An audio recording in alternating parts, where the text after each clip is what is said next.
আমি গত 10 তারিখে আমার নির্বাচনী এলাকা চরপেশন মনপুরা এলাকায় যাই। সেখানে আমাদের জাতীয় কর্মসূচির অংশ হিসাবে পার্টির হাইকমান্ডের নির্দেশে আমি আমাদের দোয়া ও ইফতার মাহফিলের আয়োজন করি। আমার বাসভবনে 10 তারিখে, তারপরে 11 তারিখে আমি মনপুরাতে করতে যাই। মনপুরাতে যখন আমি রওনা দিব তারই প্রাক্কালে 11 তারিখ সকালে আমার বাসভবনে আমাদের কিছু নেতা কর্মীরা আসে আমার সাথে সৌজন্য সাক্ষাৎ করতে। আমার বাসভবনের ড্রয়িং রুমে আমি কিছু কথা বলেছিলাম। ধরেন, এটা স্বাস্থ্যগতভাবে আমাদের নেতা কর্মীরা যাতে সুস্থভাবে থাকতে পারে, ভালোভাবে থাকতে পারে, এবং আমাদের দেশের নেতা কর্মীদের সবাইকে একটা মেসেজ দেওয়ার চেষ্টা করছি যাতে সবাই ধীর স্থিরভাবে রাজনীতিটা করে। রাজনীতি অস্থিরতার জায়গা নাই। হ্যাভ প্যাশেন্স, ধৈর্য ধরতে হবে। এবং বলছি যে স্বাস্থ্যের দিকেও নজর রাখার জন্য বলছি। স্বাস্থ্য যেন ভালো থাকে, বেশি বেশি খাবেন না, কম কম খাবেন, তাহলে স্বাস্থ্য ভালো থাকবে। এবং এই কথাও বলেছি যে যেমন রেফারেন্স দিছি, দেখেন রাজনীতিটা একটা ম্যারাথন রেস। এটা অনেক দূর যেতে হয়, ধীরে ধীরে যেতে হয়। আপনি যদি জোরে দৌড় দেন ম্যারাথন রেসে, জোরে দৌড় দিলে পরে আপনি ম্যারাথন রেসে লক্ষ্যে পৌঁছতে পারবেন না।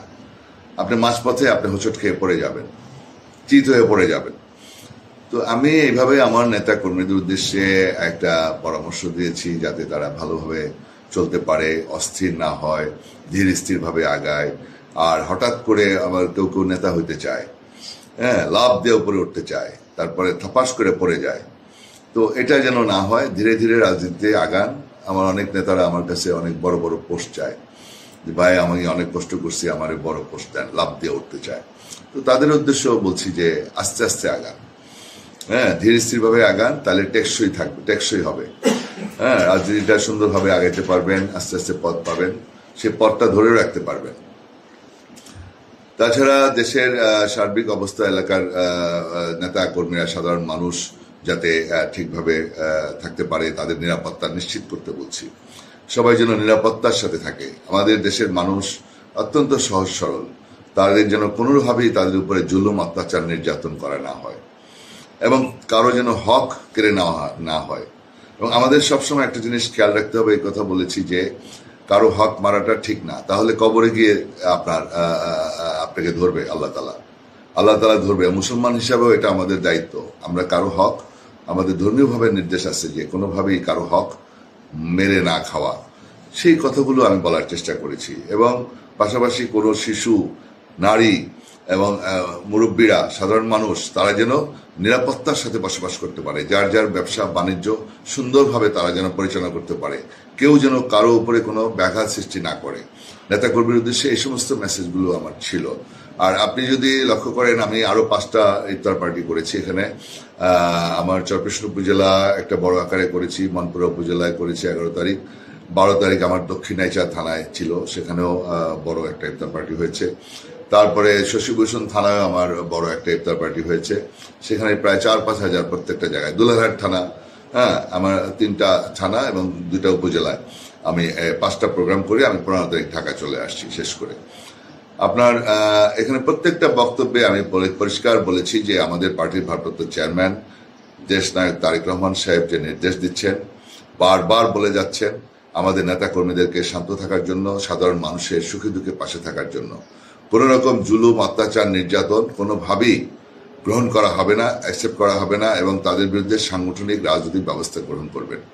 বারবার নির্দেশনা দিচ্ছে। সেই নির্দেশনা অনুযায়ী আমি সেই মেসেজগুলো দেওয়ার চেষ্টা করছি, তার একজন কর্মী হিসাবে, তার একজন প্রতিনিধি হিসাবে।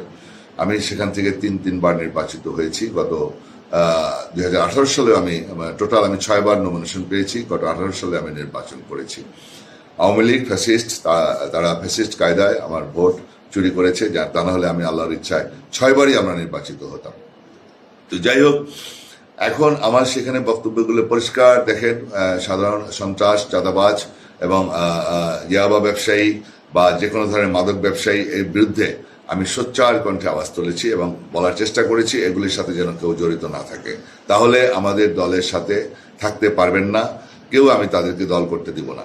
আমার দল করতে হলে সুন্দরভাবে পার্টির নির্দেশ অনুযায়ী, হাইকমান্ডের নির্দেশ অনুযায়ী সবাইকে চলতে হবে।